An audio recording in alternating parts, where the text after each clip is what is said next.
O Monte das Oliveiras fica de frente para Jerusalém. Então é ali que Jesus chega e olha. Tem lá um lugar, quando nós vamos na peregrinação, chama-se Dominus Flevit. O Senhor chorou. Tem uma capela lá que representa isso, né? A gente olha para frente e vê lá a cidade. Hoje, a cidade antiga de Jerusalém. Porque tem a nova, né? Mais moderna. Mas essa é a cidade antiga, que é do tempo de Jesus. Então, quando Jesus olha para Jerusalém, ele começa a chorar. E aí ele diz: dias virão em que os inimigos farão trincheira contra ti e te cercarão de todos os lados. Ah, Jerusalém, se tu também se compreendesses hoje o que te pode trazer a paz. Jesus vem para trazer a paz e a salvação, e a decepção agora, né? Ele chega em Jerusalém, não vai ser acolhido. As autoridades religiosas já estavam tramando tudo para matá-lo. Teve momentos que quando Jesus percebia que eles queriam fazer alguma coisa com ele para matar, Jesus saía dali, aí ele ia lá para baixo, ficava ali pelas mediações de Jericó, ou senão ele ia lá para Galileia, mas quando chegou o momento, ele está chegando a hora, ele não voltou, ele foi em frente. Ele precisava nos salvar.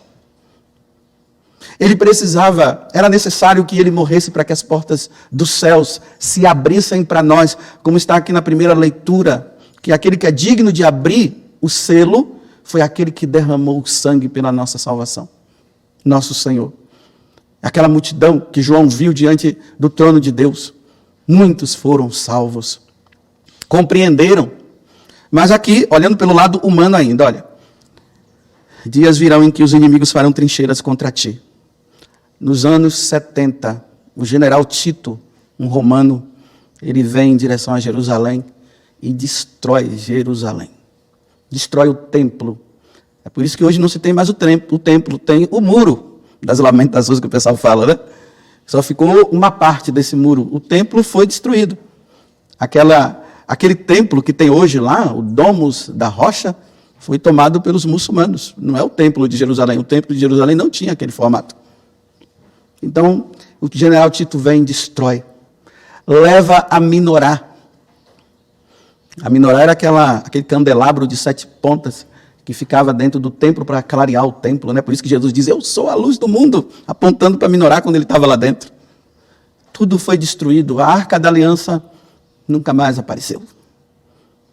Jerusalém ficou agora sem o templo, ficou também sem o sacrifício antigo. E realmente, né, não tinha como ter o sacrifício de animais, porque o sacrifício de Jesus aconteceu, é o sacrifício de nosso Senhor Jesus Cristo que acontece hoje, está acontecendo aqui nessa missa agora. Então foi saqueada. As pessoas morreram, muitos foram mortos, crianças, mães, pais, filhos, tudo foram mortos. Então Jesus olha e profetiza: eu cheguei, vocês não me acolheram, vai ser destruída. A cidade santa, a cidade de Deus, o lugar onde Deus habita, foi saqueado. Agora vejam, olhando humanamente, imaginemos, né? Vamos supor se tivesse uma tela aqui, um filme passando de Jerusalém, o povo entrando, saqueando, matando o general Tito, na maior alegria, ele leva a Minorá. Agora que eu lembrei, ele leva a Minorá, tanto que lá em Jerusalém tem o Arco do Triunfo. E Tito levando a Minorá, assim, os soldados junto com eles, né? Então veja, Jesus vê tudo isso, olhando pelo lado humano. Se nós estivéssemos assistindo, nós ficaríamos aqui chorando. Nossa, mas que coisa terrível, como é que mata tantas pessoas? Tantas pessoas mortas, que fatalidade. Olha aqueles soldados impiedosos, eles chegam lá e passam a espada e matam. Só que aqui, meus irmãos, existe um outro choro de Jesus, que muitas vezes nós não falamos, nós só falamos desse choro, da cidade que foi destruída, das pessoas que morreram. Existe o choro daqueles que tiveram a oportunidade de receber o Filho de Deus e não quiseram receber. Morreram assim e não se salvaram. Esse foi o choro maior de Jesus. A questão não era simplesmente, eu não estou dizendo aqui também que Jesus era frio quanto a isso, mas a questão aqui não foi simplesmente aquela morte, foi a outra morte. A morte eterna que não é morte eterna. É aquela morte porque não conviver com Deus na eternidade é uma morte, meus irmãos. É como uma morte. Sofrer por toda a eternidade é como uma morte. E o pior de tudo é que não morre. É um sofrimento que não passa. Você já viu quando as pessoas estão lá nos hospitais cuidando dos seus parentes, que já estão assim naquele auge que a gente vê tanto sofrimento, né? Aí as pessoas, chega um momento que não quer mais ver tanto sofrimento e diz assim, Senhor, leva. E tem muita gente que às vezes vem até pedir perdão a Deus porque achou que pecou e não é bem um pecado ali, né? É que a pessoa não quer ver o outro sofrer. Então, Senhor, olha, se ele não vai ser curado, então leva, porque eu não aguento ver tanto sofrimento. Imagine, meus irmãos, esse passa, o outro não passará. É um mistério. Podem usar de toda a lógica, de todo o pensamento, como que nada, como é que Deus é amor, vai permitir isso, Deus é misericórdia, como é que Deus vai permitir que os filhos dele possam ir para um lugar que eles vão sofrer eternamente e tal. Realmente, meus irmãos, isso foi criado para o demônio. O inferno foi criado para o demônio, para o diabo e os seus demônios, porque eles não se arrependem.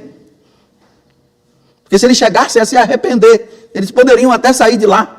Mas eles não se arrependem, por isso que nunca mais eles vão sair de lá. Não há arrependimento do diabo. Ele fez com plena consciência, quando eles abandonaram Deus e não quiseram saber de Deus. Eles fizeram com consciência, não tem retorno para eles. Para nós, quando nós erramos, quando nós pecamos, enquanto nós estivermos neste mundo, meus irmãos, ainda há chance de recuperarmos o perdido. Só que depois da nossa morte, não há mais arrependimento também. Quando a alma morre em pecado mortal, quando nós morremos em pecado mortal, depois da morte, não há mais arrependimento. É esse tipo de morte, é este sofrimento que Jesus chorou. Jesus já chorou pensando em tudo que iria acontecer na humanidade toda, até os tempos de hoje, até o dia que ele voltar. As almas que tiveram chance de se arrependerem nesta vida, porque depois não tem arrependimento, e não se arrependeram, dominadas pelo orgulho, pela soberba, de quererem ser igual a Deus. Os homens chegaram a esse ponto, eles tiraram Deus do trono, embora nunca vão conseguir, na cabeça deles eles acham, né? Tiraram Deus do trono e sentaram no trono. E disseram para Deus, sai daqui porque nós não queremos. Lembra-se da parábola que eles disseram também? Nós não queremos que o Senhor reine aqui. Lembrem-se também que quando Jesus ele estava carregando a cruz, aí apareceram algumas mulheres piedosas que estavam chorando, né? As mulheres piedosas chorando, vendo o sofrimento de Jesus. E Jesus olha para elas e diz assim, não chorem por mim, chorai por vós e por vossos filhos. Em outras palavras, Jesus está dizendo, chorem pelos vossos filhos e por vocês, por aqueles que não se converterão, que a minha morte não vai surtir efeito na vida deles, porque eles não quererão que isso aconteça, e eles não se salvarão. Chorem por vossos filhos. Lembrem-se do que eu falei ontem, né? Os pais católicos que estão com seus filhos aí, e no Instagram, mostrando o que eles são. Ontem a Selma até dizia para mim, mas padre, tem filhos que são espertos. Eles fazem lá, colocam de forma que os pais nem vejam. Quem vê são os amigos dele, mas os pais não veem. Aí eu disse, mas é só os pais virem pelo lado dos amigos que vai chegar lá. E esses filhos, vivendo nessa vida desregrada, porque olha, antigamente o pecado se fazia na escuridão, hoje se faz na claridade, as claras, se mostra, contam até vantagem do que fizeram. É vantagem hoje pecar. Vocês sabiam disso?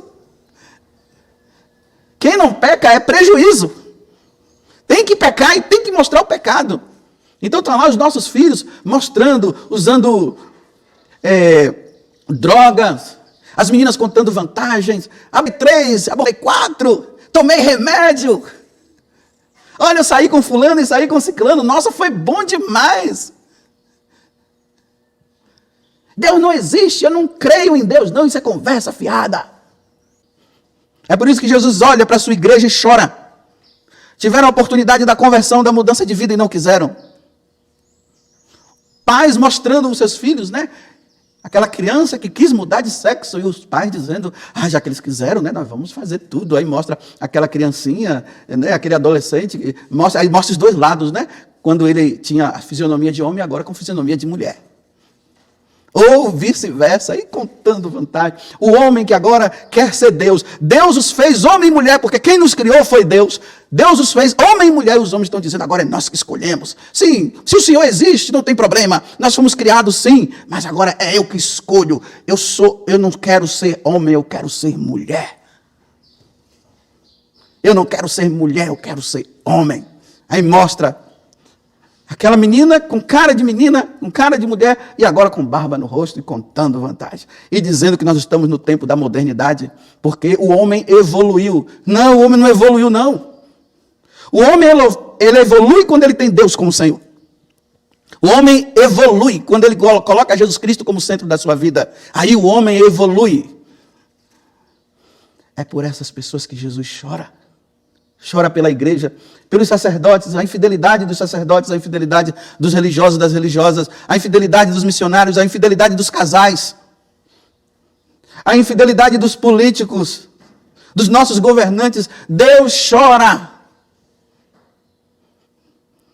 Porque o resultado final vai ser terrível, meus irmãos. É por isso que chora. Uma alma perdida é terrível para Deus. Porque Ele nos criou todos. Ele quer todos com Ele. A Santíssima Trindade quer todos lá.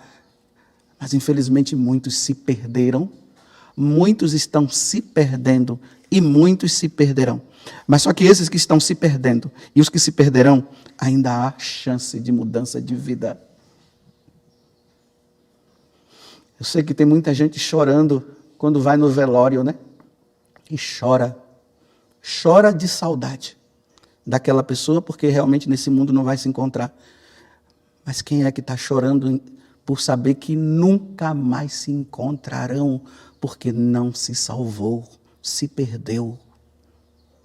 Aquele choro de dizer assim, não se salvou. Teve a chance e não se salvou. Esse é o choro de Jesus. Esse é o choro da Virgem Maria. Tem uma história que eu não sei se é real ou não. E eu também não sei se eu vou contar ela toda como ela é. Mas peguem o contexto. Dizem que uma mãe rezava muito pela conversão da filha dela. Essas adolescentes que estão aí, né? Vivendo essas vidas de qualquer jeito. E os adolescentes também. E não somente os adultos também, né? E os jovens também. Aí, a mãe sempre rezando, minha filha, ela não quero saber de Deus. E essa vida dela errada. E toda noite saía com os amigos, de carro, né? Não sai para rezar não sai para uma convivência sadia não, sai para pecar. É para pecar que sai. E a mãe, minha filha, não vai, eu vou sim. Os colegas dela pararam o carro, buzinaram, já estou indo. Aí a mãe disse, minha filha, vai com Deus.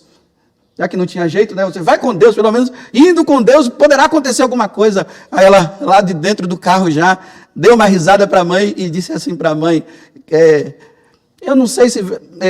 manda ele vir no porta-mala, porque o carro já está cheio. E deu risada e foram embora. Passado um tempo, a mãe recebe a notícia. O carro bateu, houve uma colisão, todos os que estavam dentro morreram. O porta-mala tinha uma caixa de ovos, não aconteceu nada. Blasfemou contra Deus, morreu blasfemando. E vocês vão dizer agora que essa menina está no céu, meus irmãos? Vamos encarar a realidade. Deu tempo para essa menina se arrepender. Blasfemou contra Deus. Eu não estou dizendo que isso aqui foi castigo, não. Mas eu estou dizendo que aconteceu uma fatalidade.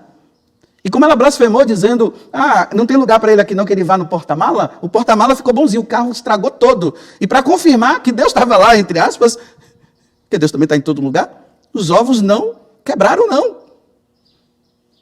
E agora vamos imaginar essa mãe lá, se é que sobrou os restos da filha, diante do caixão chorando. A mãe não estava chorando simplesmente a perda dela, não. Ela chorou a perda mesmo. Minha filha não se salvou. Louvado seja nosso Senhor Jesus Cristo.